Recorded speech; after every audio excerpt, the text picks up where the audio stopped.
नमस्कार मित्रांनो, मी डॉक्टर प्रशांत महाले. आजचा आपला प्रश्न आहे, तुमच्या मुलांना वारंवार सर्दी खोकला होतोय का? तर हा का होतो? बरेच लोक म्हणतात की हवामानामुळे होतो. फक्त हवामानामुळे होतो का हे?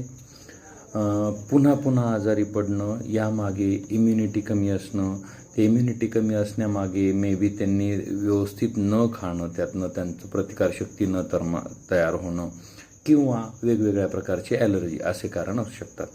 म्हणून जर सर्दी झाल्यावर फक्त सर्दीचं सिरप दिलं तर आपले लेकरं बरे होणार आहेत का? नाही. तात्पुरत्या स्वरूपात सर्दी नाही दिसणार आणि मग ती पुन्हा होणार का?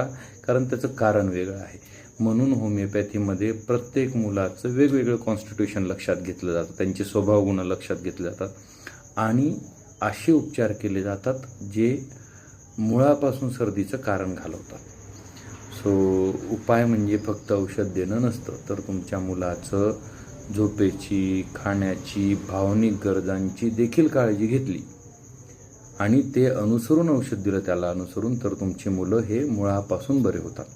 म्हणून मुलांची जर व्यवस्थित काळजी घ्यायची असेल तर एकदा नक्की भेट द्या, 100% फरक जाणवेल, है ना? तर मित्रांनो, तुमची स्वतःची, तुमच्या मुलांची, कुटुंबाची काळजी घ्या. अशा प्रकारचा काही त्रास असल्यास नक्की गोविंद क्लिनिकला भेट द्या. नमस्कार.